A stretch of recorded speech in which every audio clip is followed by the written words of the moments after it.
Hello students, how are you? Good morning student. हमने हिंदी व्याकरण में चैप्टर 2 स्टार्ट किया था। हमने चैप्टर 2 वर्ण विचार में पढ़ा कि वर्ण क्या होता है। वर्ण के विषय में हमने डिटेल से जाना कि वर्ण कहते किसे हैं। जैसे कि एक एग्जाम्पल हमने लिया हाथी। ठीक है, हाथी को हम टुकड़ों में तोड़ देंगे, जैसे ह प्लस आ प्लस थ प्लस ई, हाथी। तो ये जो हमने टुकड़े किए हैं, इसके और अधिक टुकड़े नहीं हो सकते, और यही क्या है, वर्ण है। यानी जो हमने बोला, जो ध्वनियां हैं, ध्वनियों का लिखित रूप ही वर्ण कहलाता है। वर्ण भाषा की वह छोटी से छोटी, बिल्कुल छोटी सी ध्वनि होती है जिसके और अधिक टुकड़े नहीं हो सकते। तो इस हमने वर्ण के विषय में बिल्कुल अच्छे से डिटेल में पढ़ा था। फिर हमने पढ़ा कि वर्ण के दो भेद होते हैं, एक होता है स्वर, एक होता है व्यंजन। स्वर क्या होता है? स्वर के विषय में पढ़ा था कि जो स्वर होता है वो किसी अन्य वर्ण की सहायता के बिना बोला जाता है, यानी उसे किसी भी वर्ण की सहायता की आवश्यकता नहीं होती, वो स्वयं में संतर्त होता है, एक संतर्त ध्वनि होती है। तो हमने देखा कि जो हमारे स्वर हैं वो मूल रूप से 11 होते हैं, और जो व्यंजन होते हैं वो मूल रूप से 33 होते हैं, और ऐसा करके 44 कुल वर्ण होते हैं। ठीक है, मुख्य रूप से 44 वर्ण होते हैं। तो फिर हमने किया कि जो 11 आपके मूल स्वर होते हैं, उसी में ही हमने पढ़ा कि अनुस्वार, अनुनासिक और विसर्ग। आज हम यहीं से आगे डिटेल में करने वाले हैं कि अनुस्वार क्या होता है, अनुनासिक क्या होता है और विसर्ग क्या होता है।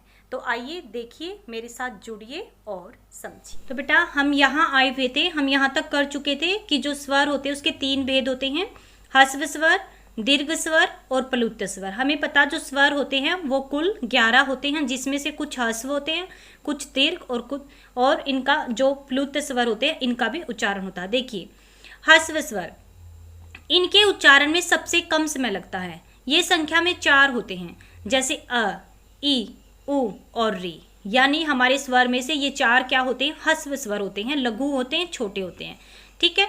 अब दीर्घ, दीर्घ यानी बड़े स्वर, इनके उच्चारण में ह्रस्व स्वरों के उच्चारण से 2 गुना समय लगता है, यानी 2 गुना समय लगता है।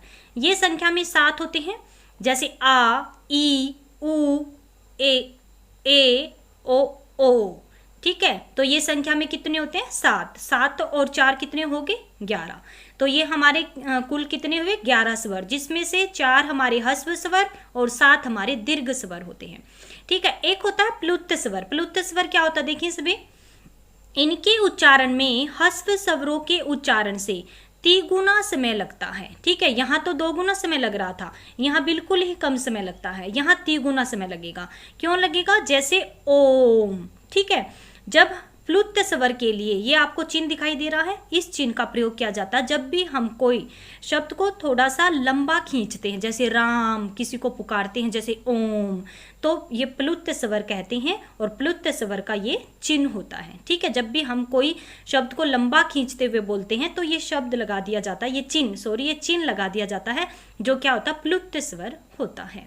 आगे देखिए, अब हम पढ़ेंगे अनुस्वार क्या होता है, अनुनासिक और विसर्ग। इनके विषय में देखें सभी। अनुस्वार, इसका उच्चारण नाक से होता है। अनुस्वार का जो उच्चारण होता है वो नाक से होता है, जैसे घंटी, चंचल, मंगल, और ये है आगे पतंग। ठीक है, आदि। इसका चिन्ह यहाँ आपको दिखाई दे रहा है, एक बिंदी लगी हुई है, ये होता है। ठीक है, अनुस्वार का ये चिन्ह होता है। इसका उच्चारण किससे होता है, केवल नाक से होता है, जैसे घंटी है, चंचल है। अनुनासिक, जिसका उच्चारण नाक और गले दोनों से ही होता है, जैसे गूंज, छांव, पांव आदि। इसका चिन्ह ये चंद्र बिंदु होता है। ठीक है। फिर है विसर्ग, इसका उच्चारण ह की तरह किया जाता है। इसका प्रयोग अधिकतर तत्सम यानी संस्कृत से आए शब्दों में किया जाता है, जैसे नमः, अतः, स्वतः, प्रायः, अततः आदि। यानी ये शब्द के अंत में लगता है और ह की तरह इसका उच्चारण होता है। इसका चिन्ह ये 2 बिंदी होता है। ठीक है। विसर्ग, अब हम देखते हैं कि आगत ध्वनि क्या होती है। देखिए सभी, आगत ध्वनि आ, ठीक है, ऊपर ऐसे हाइफन सा लगा हुआ है जी। इसका उच्चारण आ और ओ के बीच की ध्वनि के रूप में होता है। इसका चिन्ह ये होता है और इसका प्रयोग अंग्रेजी से हिंदी में आए शब्दों में किया जाता है, जैसे हॉल, बॉल, डॉक्टर, चौक आदि। यानी कि जो इनका उच्चारण होगा वो आ और ओ के बीच की ध्वनि का होता है। ठीक है, ये जो होता है वो ये आगत शब्द होता है, आगत ध्वनि होती है, और ये अंग्रेजी की ध्वनि होती है। ठीक है, ये अंग्रेजी से आए हुए होते हैं हिंदी में। तो आगे देखिए, हम मात्राओं के विषय में पढ़ते हैं। अब मात्राओं के विषय में देखो, स्वरों के लिए निर्धारित चिन्ह मात्राएं कहलाती हैं। अ के अतिरिक्त सभी स्वर व्यंजनों के साथ जुड़कर मात्राओं का रूप ले लेते हैं। ठीक है, अ के अतिरिक्त सभी स्वर व्यंजनों के साथ जुड़ते हैं और मात्राओं का रूप ले लेते हैं, क्योंकि अ तो सभी व्यंजन में सम्मिलित ही होता है। यदि कोई अन्य स्वर उसके साथ नहीं है तो अ उसके साथ सम्मिलित होता है। स्वर मूल रूप, वर्ण, मात्रा के साथ प्रयोग देखेंगे और उसकी मात्रा भी देखेंगे। जैसे अ स्वर है, इसका मूल रूप, जब ये आप किसी भी शब्द इनसे शुरू होता है तो अपने मूल रूप में होते हैं, जैसे अदरक, अटल, अ ऐसे ही आया है। जब ये मात्रा के साथ लगते हैं, जैसे व्यंजन के साथ इनका प्रयोग होता है, क और अ, क बन गया, कमर और कब हो गया। इसकी कोई मात्रा नहीं होती, ये व्यंजन वर्ण में सम्मिलित, इनके अंदर ही सम्मिलित होता। जैसे क के अंदर मैं है, म के अंदर भी, क के अंदर ए है, म के अंदर भी अ है और र के अंदर भी अ है। ठीक है, यानी मात्राएं व्यंजन के साथ जब ये स्वर लगते हैं तो मात्राओं का रूप ले लेते हैं। आ मूल रूप में तो आटा हो गया, आदर हो गया। ठीक है, वर्ण जब ये व्यंजन के साथ लगेंगे, ग के साथ आ आया तो इसका स्वर निकाल दिया तो ग पर नीचे हलंत लगा देंगे। ठीक है, इसको स्वर रहित दिखाने के लिए। फिर क्या हो जाएगा, गा से गाना और गायक बन गया। ठीक है, इसकी मात्रा होगी ये खड़ी पाई। इलाज और इधर मूल रूप में, क्योंकि इनसे शब्द प्रारंभ हो रहा है, व्यंजन के साथ लगा, च और ई, ची बन गया। प्रयोग हुआ यानी शब्द बना, चित्रो, चिमटा, और इसकी मात्रा ये होती है। ठीक है, छोटी ई। अब ये है ई, ठीक है, बड़ी ई, यानी ईशा, ईद। ज के साथ लगा तो क्या बन गया, जी तो क्या बन गया, जीत, जीरा। ये होती है इसकी मात्रा। ओके, अब आगे देखिए ऊ के विषय में देखें। उड़ान, उजाला।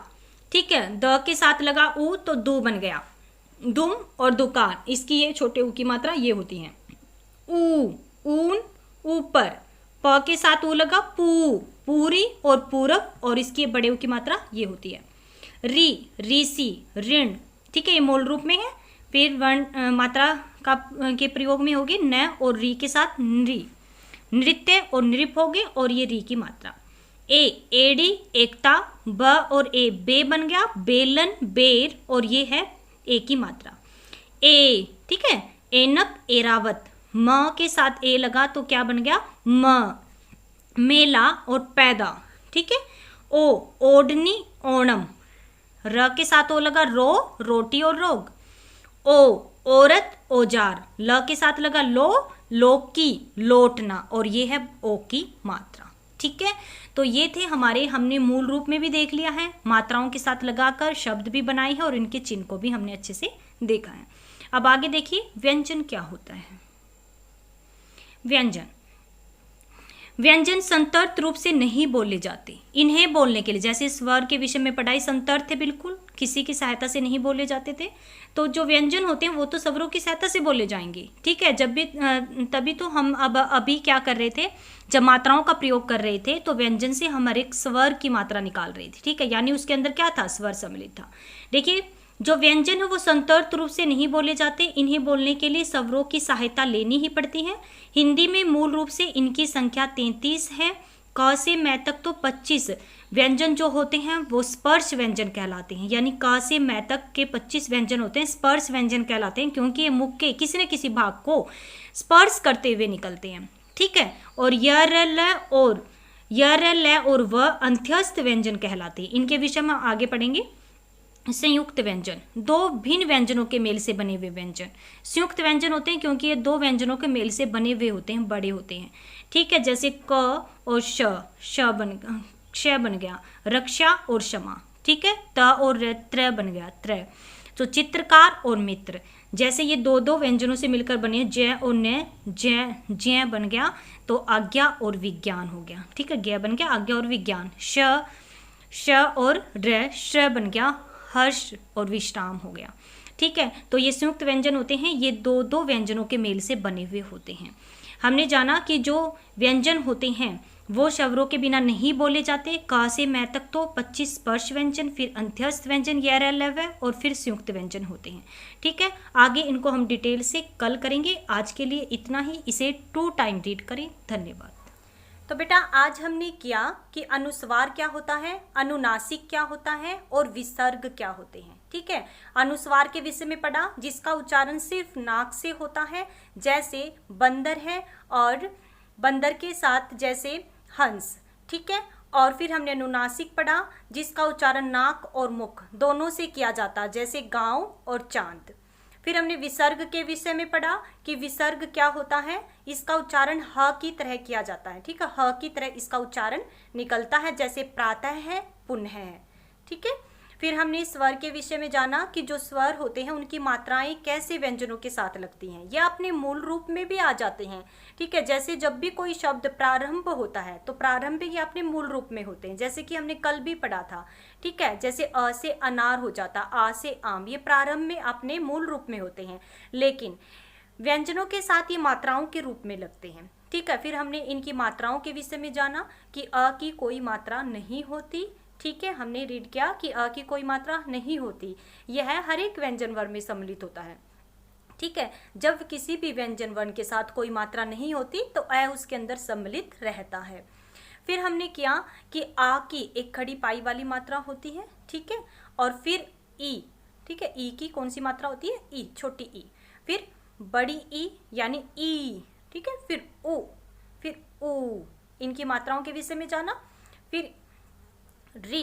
ठीक है, फिर ए, फिर ओ, फिर ओ। ठीक है, इनकी मात्राओं के विषय में हमने जाना और कल हम व्यंजन के विषय में पढ़ेंगे। आज के लिए इतना ही, इसको 2 टाइम रीड करें। धन्यवाद।